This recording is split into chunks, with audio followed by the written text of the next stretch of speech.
Le catholicisme romain est la religion comptant le plus grand nombre de scandales sexuels.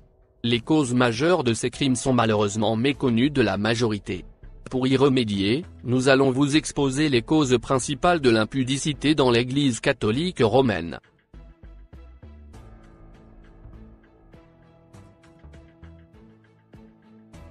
La doctrine de prêtre catholique n'est pas un ministère biblique. C'est une invention du catholicisme romain, un mensonge, une fausseté, une dérive. En 2017, l'Église catholique en France a officiellement appelé 116 hommes à devenir prêtres lors des célébrations d'ordination. Mais comment sont-ils arrivés là? Tout commence par un appel intérieur pour ces hommes qui ont en moyenne une vingtaine d'années et sont catholiques pratiquants.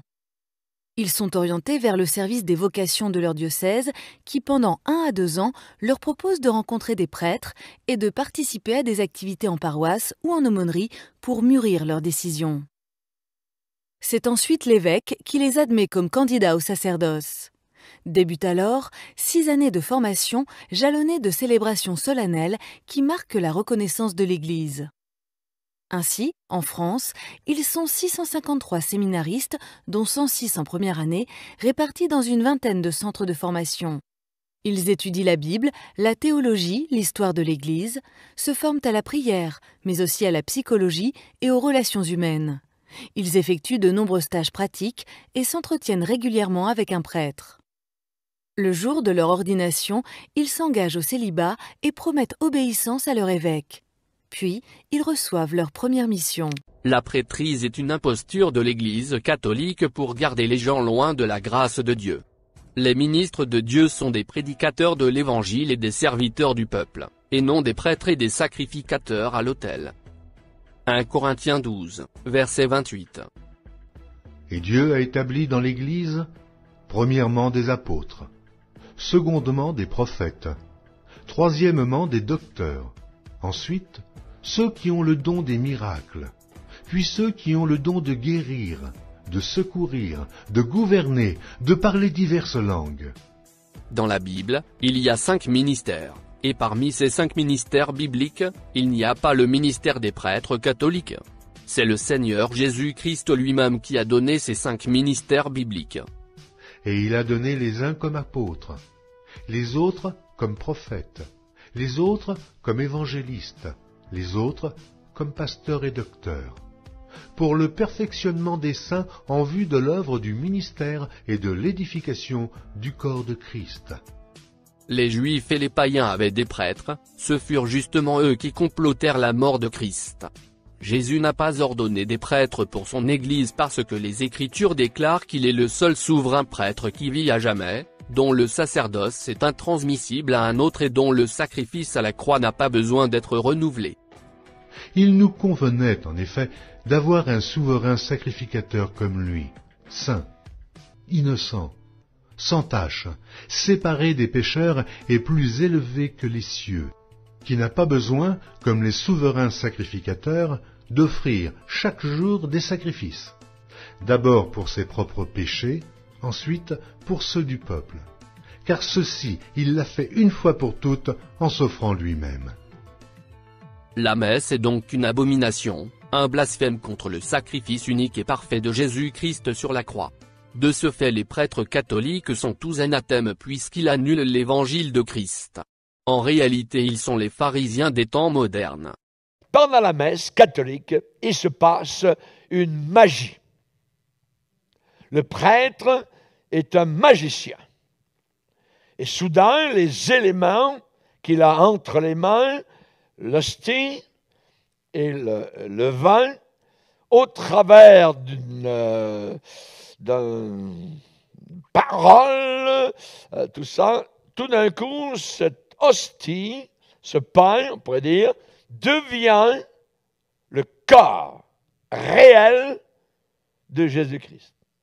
Et le vin devient le sang réel du Seigneur Jésus. C'est ce que tous les catholiques croient, à qui on enseigne cela.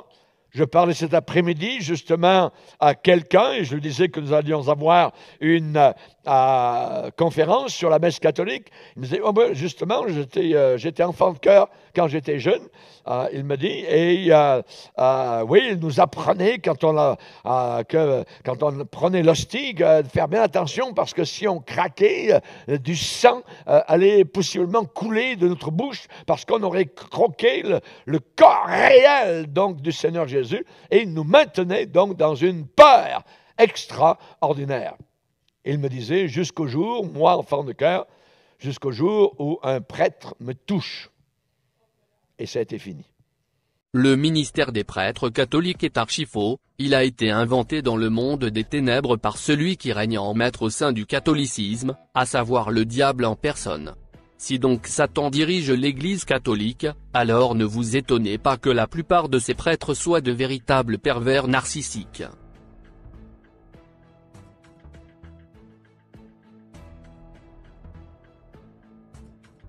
Le célibat obligatoire des clercs, des évêques, des bonnes sœurs est une hérésie condamnée par la parole de Dieu. Et l'interdiction de se marier, qu'est-ce que la Bible nous dit?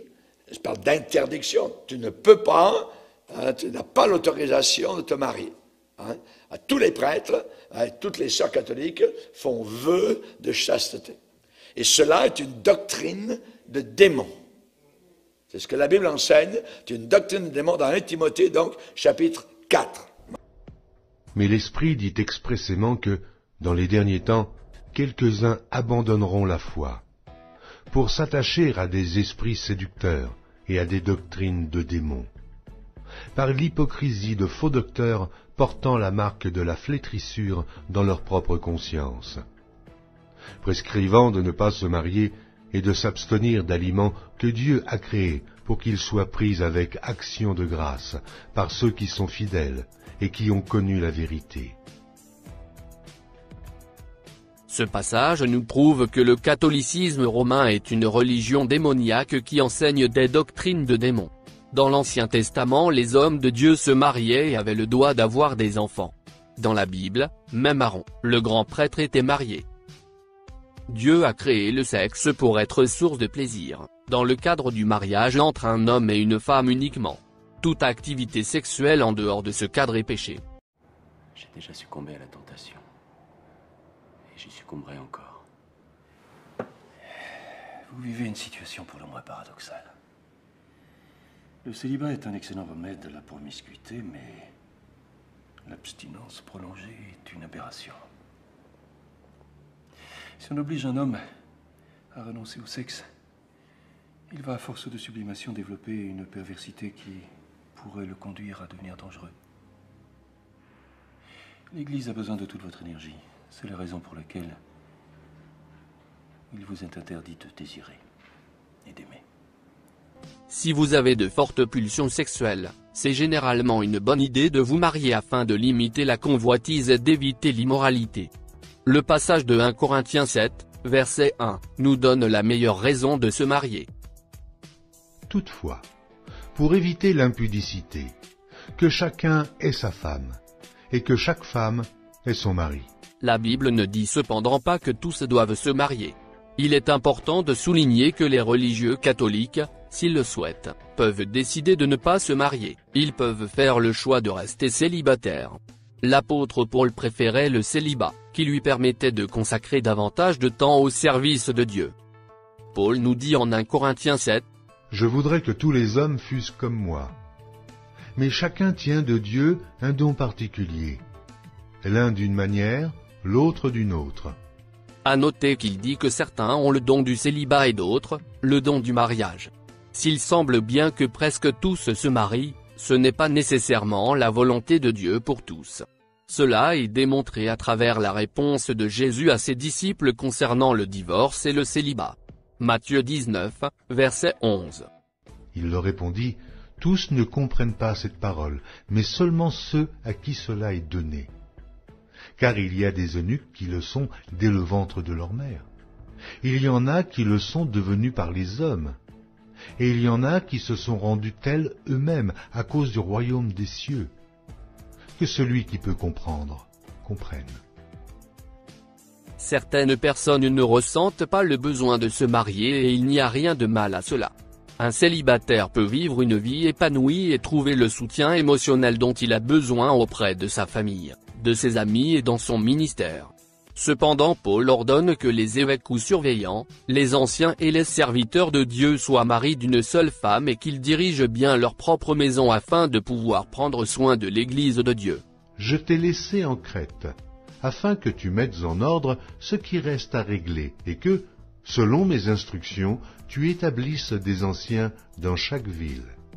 S'il s'y trouve quelque homme irréprochable, mari d'une seule femme, ayant des enfants fidèles, qui ne soit ni accusé de débauche, ni rebelle. Cette parole est certaine. Si quelqu'un aspire à la charge d'évêque, il désire une œuvre excellente. Il faut donc que l'évêque soit irréprochable, mari d'une seule femme, sobre, modéré, réglé dans sa conduite, hospitalier, propre à l'enseignement. Il faut qu'il ne soit ni abonné au vin, ni violent, mais indulgent, pacifique et désintéressé. Il faut qu'il dirige bien sa propre maison et qu'il tienne ses enfants dans la soumission et dans une parfaite honnêteté. Car si quelqu'un ne sait pas diriger sa propre maison, comment prendra-t-il soin de l'Église de Dieu? On voit particulièrement que dans la Bible, il est dit qu'un évêque, eh bien, il faut qu'il sache bien diriger sa maison, son foyer, et il est dit que l'évêque, il doit maintenir ses enfants dans la soumission. Ça veut dire qu'il faut qu'ils soient mariés quelque part, voyez. Hein? Donc, on voit, et c'était bien écrit dans la parole de Dieu, dans la Bible, mais tout d'un coup, vous avez un système religieux qui interdit totalement. D'où, aujourd'hui, donc, le grand nombre d'homosexuels, de prêtres, ainsi de suite, qui sont devant les foules catholiques pour, évidemment, accomplir leur religion. Certaines personnes sont plus efficaces pour servir Dieu en équipe, en couple ou en famille. Par exemple, beaucoup de disciples ne pouvaient pas supporter l'absence prolongée de leur épouse, et ont demandé le droit d'emmener leur femme avec eux. N'avons-nous pas le droit de mener avec nous une sœur chrétienne, donc, qui soit notre femme? Ça, c'est Paul qui dit ça. Vous voyez, dans 1 Corinthiens 9,5. N'avons-nous pas le droit de mener avec nous, c'est-à-dire dans nos voyages missionnaires, dans nos rencontres, dans nos rassemblements chrétiens, vous voyez, dans nos assemblées, n'avons-nous pas le droit de mener avec nous une sœur qui soit notre femme, comme font les autres apôtres et les frères du Seigneur, les frères de chair, et Céphas. Céphas qui est l'apôtre Pierre. L'apôtre Pierre. Donc Pierre a amené son épouse quand il était en train de prêcher la parole de Dieu, comme parfois, moi j'emmène mon épouse dans mission, parfois elle reste, ça dépend, mais donc c'est normal, c'est normal. Mais on voit que là, cette religion interdit totalement donc de se marier. Alors évidemment, cela crée beaucoup de problèmes. Si dans l'Église primitive même les apôtres avaient le droit d'avoir une femme et des enfants, alors pourquoi l'Église catholique interdit-elle aux curés de se marier? Mais qui dit mariage, dit descendance et morcellement des biens par héritage. Ainsi le célibat imposé au clergé de l'Église romaine lui a permis pendant des siècles d'accumuler sournoisement toutes sortes de biens. À cause de cette doctrine de démons enseignée par le catholicisme romain, beaucoup de religieux catholiques commettent des crimes horribles. On ne compte plus le nombre de liaisons clandestines, beaucoup de femmes répudiées, des mères malheureuses, des enfants abandonnés. Voyez par vous-même toute la méchanceté que cela a produit. Elles vivent en concubinage avec des prêtres et ne supportent plus leur clandestinité. Membres dès la première heure de Clairvoix, une association de compagnes de prêtres, elles viennent d'en fonder une seconde plein jour pour répondre à ce qu'elles considèrent comme une urgence. Une réponse, oui. Pourquoi est-ce que vous avez fondé plein jour? Alors, on a fondé plein jour parce que au départ on était avec Clairvoix. C'est important de le dire parce que c'est l'historique. Et Clairvoix, il y avait tellement de femmes, de compagnes de prêtres qui... Clairvoix était obligé de se scinder en deux et donc plein jour, c'est une association que de compagnes de prêtres. c'est-à-dire de compagnes qui vivent en clandestinité avec des prêtres. Nous sommes beaucoup. Et il s'agit pour vous de rendre ce débat public? Absolument, et de le dire au grand jour, et que ce ne soit plus des situations cachées, mais vraiment des situations normales.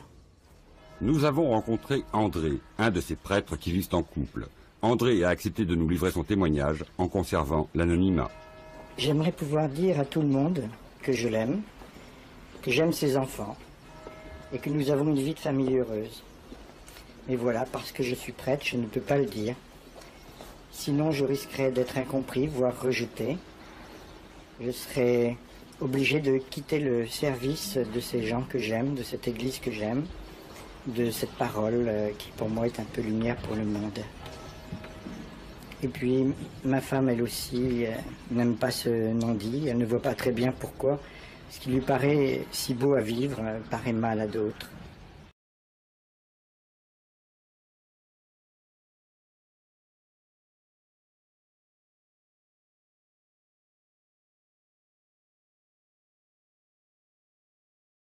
Je peux dire que lorsqu'on a la tête remplie de son besoin d'être aimé, d'être estimé par les autres, on n'est pas vraiment disponible. Et qu'en fait, à ce moment-là, plus la sexualité du prêtre est humaine et aimante, plus elle est sanctionnée. Un geste solitaire et sans conséquence, une petite aventure à deux, c'est déjà plus grave. Une véritable liaison, les ennuis sérieux commencent, et si on se marie, c'est la porte.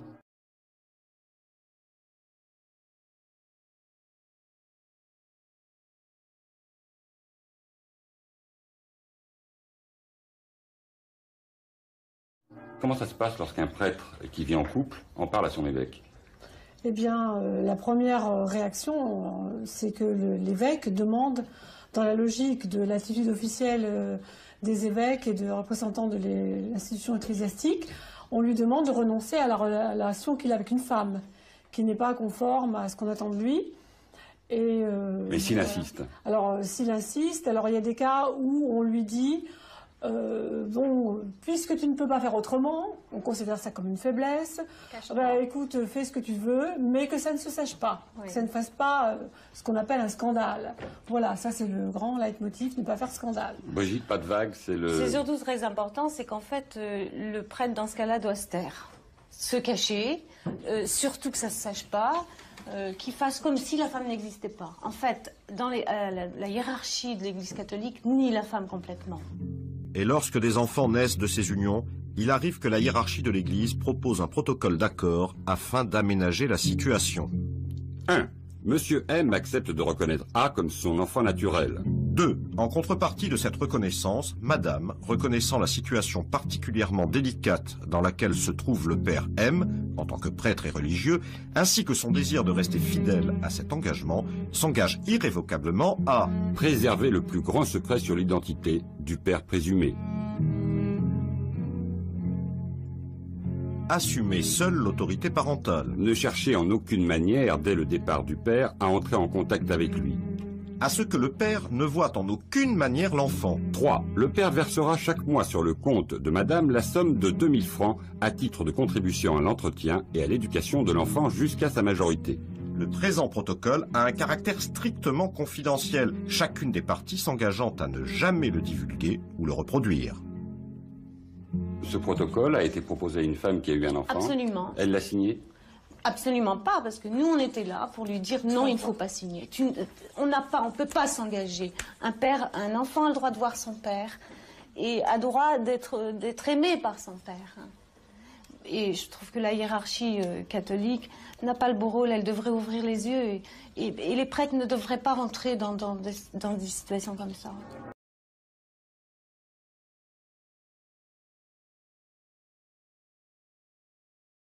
Tu pouponnes. Oui, on nous a inculqué surtout une peur de notre corps et du corps des autres. Du corps de l'homme, en l'occurrence. Du corps de l'homme, bien entendu, puisque la chasteté, c'était ne jamais approcher d'un homme et surtout ne rien sentir, ne pas avoir aucune espèce d'attrait pour un homme, ni sur le plan affectif, ni physique. Ça m'était douloureux de vivre ça. Mais je me suis retrouvée au lendemain de ma profession avec le désir d'un mari en chair et en os. J'avais 22 ans, j'aurais voulu m'être mariée à un homme. Au moment de la retraite de ma profession perpétuelle, je suis allée voir le moine qui nous prêchait la retraite et qui était l'homme qui avait le pouvoir et la science. Et je lui ai dit simplement, tout naïvement, je crains d'avoir des difficultés pour supporter la chasteté et peut-être que, enfin j'aurais tellement envie d'avoir des enfants et un mari que je ne sais pas comment je vais vivre ça. Alors je me pose des questions pour savoir si je m'engage dans le lieu de chasteté. Et il m'a répondu, mais très froidement, mais vous savez, Saint François de Sales a guéri Sainte Jeanne Chantal de ce genre de tentation. À l'instant même, je me suis dit, je suis en train de supporter, quand je le supportais, je me rappelle très bien, je me suis dit, je supporte quelque chose qui va me rendre service. Donc bon, mais après j'ai vécu ça, mais comme une meurtrissure et une espèce de honte. Je crois que j'ai commencé à en parler en 1990, or ça m'arrivait en 1954. La plupart des curés catholiques font preuve d'une hypocrisie sans pareille, c'est la schizophrénie, c'est la double vie. Au fond, ces prêtres sont prisonniers, ils sont pris au piège d'un système esclavagiste et démoniaque. En refoulant leurs sentiments et leurs envies, plusieurs d'entre eux se sont pervertis, beaucoup sont devenus pédophiles, d'autres homos. L'Église catholique est sans doute l'une des plus grandes communautés homosexuelles au monde. Voici le prêtre napolitain par qui le scandale arrive. Une double vie avec un prostitué de luxe, des soirées de sexe et de cocaïne, financées par les offrandes des fidèles, et filmées ici en secret par Francesco Mangiacapra. Il vient de publier ses souvenirs et révèle s'être spécialisé pour cette clientèle toute particulière. J'ai eu des rapports sexuels avec des dizaines de prêtres. Beaucoup parmi eux se présentaient comme tels, venaient parfois en soutane. D'autres ne me révélaient leur statut que plus tard. Tous m'ont payé des centaines d'euros à chaque fois, dans le but d'acheter ma parole, de garantir mon silence. Cette double vie serait pratiquée au sein même de la curie romaine, le gouvernement qui entoure le pape. C'est en tout cas ce qu'affirme un ancien prêtre, secrétaire d'un grand cardinal. Devenu laïc, Francesco Lepore nous raconte ses années passées au secrétariat d'État, un des lieux les plus secrets au monde. Ce que j'ai remarqué, c'est que de très nombreux responsables de la curie avaient des doubles vies. Il y a celui qui a un petit ami, celui qui préfère avoir une vie homosexuelle beaucoup plus libérée, en participant à des orgies gays ou en allant dans des boîtes pour homosexuels. À quelques mètres du Vatican, un prêtre en exercice prend le risque de briser le tabou. Selon lui, tout commencerait lors de la formation des prêtres. Il ironise sur ce col blanc pourtant symbole de vœux de chasteté. Il y avait ces amitiés que l'on appelait des amitiés particulières, qui étaient une certaine forme d'homosexualité. Cela existe dès le séminaire, parce que dans ce monde exclusivement masculin, on n'a pas d'alternative. Et il n'est possible de s'adresser qu'à une personne du même sexe. La vie cachée des prêtres ne concerne pas que l'homosexualité. Les cas de religieux qui vivent en couple avec des femmes ou qui ont des enfants sont également nombreux. Dans l'Église catholique, vous avez plus de la moitié des prêtres catholiques qui sont homosexuels, qui ont abusé des milliers d'enfants dans les monastères, dans les écoles, dans les collèges. Et c'était la même chose parmi les sœurs catholiques, que des lesbiennes parmi ces femmes. C'est abominable. Réveillez-vous, amis catholiques. Le catholicisme romain est une religion sectaire qui égare les âmes. Malgré leurs nombreuses années d'études de la Bible, vos prêtres n'enseignent pas la véritable parole de l'Éternel. Ils sont manipulés par les démons. Leurs enseignements sont un mélange de mensonges, fausseté et dérives. C'est à cause de cela que beaucoup d'entre eux deviennent des pervers qui maltraitent et violent des enfants innocents. Vous savez, toutes les pourritures qui sont passées dans les monastères, dans les pensionnats, dans les incestes avec les enfants, c'est très récent maintenant d'emmener un prêtre, un curé, en cour de justice et l'envoyer en prison. Parce que pendant des siècles, Ça n'a jamais existé. Aujourd'hui, qu'on le veuille ou non, partout dans le monde on rencontre des prêtres liés à des abus et des scandales de pédophilie. Pendant des années, aucun d'eux n'a été jugé.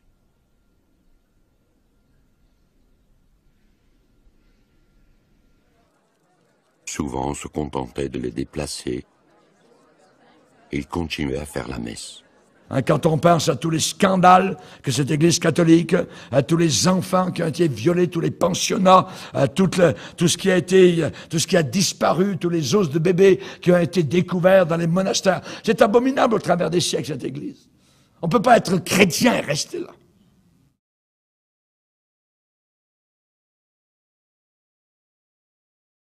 Le catholicisme romain est l'une des religions la plus idolâtre au monde. Comme la plupart des religions païennes, l'Église catholique représente Dieu à travers des images et des statues qu'ils adorent. Ce qui est contraire au second commandement de l'Éternel. Tu ne te feras point d'image taillée, ni de représentation quelconque des choses qui sont en haut dans les cieux, qui sont en bas sur la terre, et qui sont dans les eaux plus bas que la terre. Tu ne te prosterneras point devant elles, et tu ne les serviras point. Car moi, l'Éternel, ton Dieu, je suis un Dieu jaloux. Le culte des soi-disant images de Jésus constitue une idolâtrie, c'est un veau d'or moderne. Quand le peuple juif avait fabriqué le veau d'or, ce n'était pas pour vénérer des dieux païens, mais pour adorer l'Éternel, le veau étant un symbole de force et de seigneurie, ils croyaient bien faire. Évidemment, c'est une erreur de vouloir se faire une représentation du Seigneur. Non seulement on ne doit pas faire cela, voyez, mais c'est impossible de le faire. Personne ne peut le faire. Je suis l'Éternel, c'est là mon nom. Et je ne donnerai pas ma gloire à un autre, ni mon honneur aux idoles. Cette Église a réduit la gloire du Dieu vivant et éternel en idoles de pierre, de bois, de fer, fabriqués par la main des hommes et vendus à vil prix dans des boutiques. Se vantant d'être sages, ils sont devenus fous, et ils ont changé la gloire du Dieu incorruptible en image représentant l'homme corruptible, des oiseaux, des quadrupèdes et des reptiles. C'est pourquoi Dieu les a livrés à l'impureté selon les convoitises de leur cœur, en sorte qu'ils déshonorent eux-mêmes leur propre corps. Eux, qui ont changé la vérité de Dieu en mensonge, et qui ont adoré et servi la créature au lieu du Créateur, qui est béni éternellement. C'est pourquoi Dieu les a livrés à leur passion infâme. Et là, on parle de sexualité, voyez. Et ensuite, la Bible dit homme avec homme, femme avec femme. Et voilà exactement ce que le catholicisme a produit. Un jugement divin qui tombe sur tout cela. Pourquoi tant de corruption à l'intérieur de l'Église catholique? Parce qu'ils sont idolâtres. Et l'idolâtrie amène ces choses-là. C'est ce que la Bible déclare. Leurs idoles sont de l'argent et de l'or, elles sont l'ouvrage de la main des hommes. Elles ont une bouche et ne parlent point. Elles ont des yeux et elles ne voient point. Elles ont des oreilles et elles n'entendent point. Elles ont un nez et elles ne sentent point. Elles ont des mains et elles ne touchent point. Des pieds et elles ne marchent point. Elles ne produisent aucun son dans leur gosier. Ils leur ressemblent, ceux qui les fabriquent, tous ceux qui se confient en elles. La folie idolâtre autour de ces images est tellement grande que beaucoup de fidèles catholiques croient que posséder une icône représentant le Christ peuvent les protéger ou les guérir des maladies. Tout cela ne sont que des abominations aux yeux du Créateur. Au nom du Père et du Fils et du Saint-Esprit. Amen. Notre Père qui es aux cieux, que ton nom soit sanctifié, que ton règne vienne, que ta volonté soit faite sur la terre comme au ciel. Par sa douloureuse passion, sois miséricordieux pour nous et pour le monde entier. Par sa douloureuse passion, sois miséricordieux pour nous et pour le monde entier. Par sa douloureuse passion, sois miséricordieux pour nous et pour le monde entier. This is not Jesus. That's right. Cette image n'est pas celui de Jésus, mais d'un démon qui joue le rôle de Christ. C'est un imposteur, un blasphémateur. C'est Baal, l'esprit démoniaque qui pousse les religieux à l'idolâtrie et à l'immoralité sexuelle. On trouve le portrait de ce faux Jésus efféminé partout, même dans les sociétés occultes telles que la Rose-Croix, le New Age. C'est comme ça que le diable se déguise pour tromper les gens et se moquer de Jésus-Christ. Je prononcerai mes jugements contre eux, à cause de toute leur méchanceté, parce qu'ils m'ont abandonné et ont offert de l'encens à d'autres dieux, et parce qu'ils se sont prosternés devant l'ouvrage de leurs mains. Les causes de l'impureté dans l'Église catholique et sans nul doute l'apostasie. L'Église catholique s'est prostituée pendant des siècles et continue à le faire encore avec le paganisme. En paganisant le christianisme et en christianisant des pratiques païennes, les démons ont pu trouver logement dans cette religion. C'est pourquoi dans l'Église catholique, évidemment, on interdit aux hommes de se marier. Parce que c'est une religion idolâtre. C'est voulu, c'est pensé. Et ils ne changent pas. Et ils ne changeront pas. Parce que, évidemment, donc, c'est une religion qui ne conduit pas les gens vers Jésus, vers la croix, vers le salut, mais conduit les gens vers Marie, vers les saints, vers l'idolâtrie. Et l'idolâtrie amène l'impureté.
Je suis le chemin, la vérité et la vie. Nul ne vient au Père que par moi.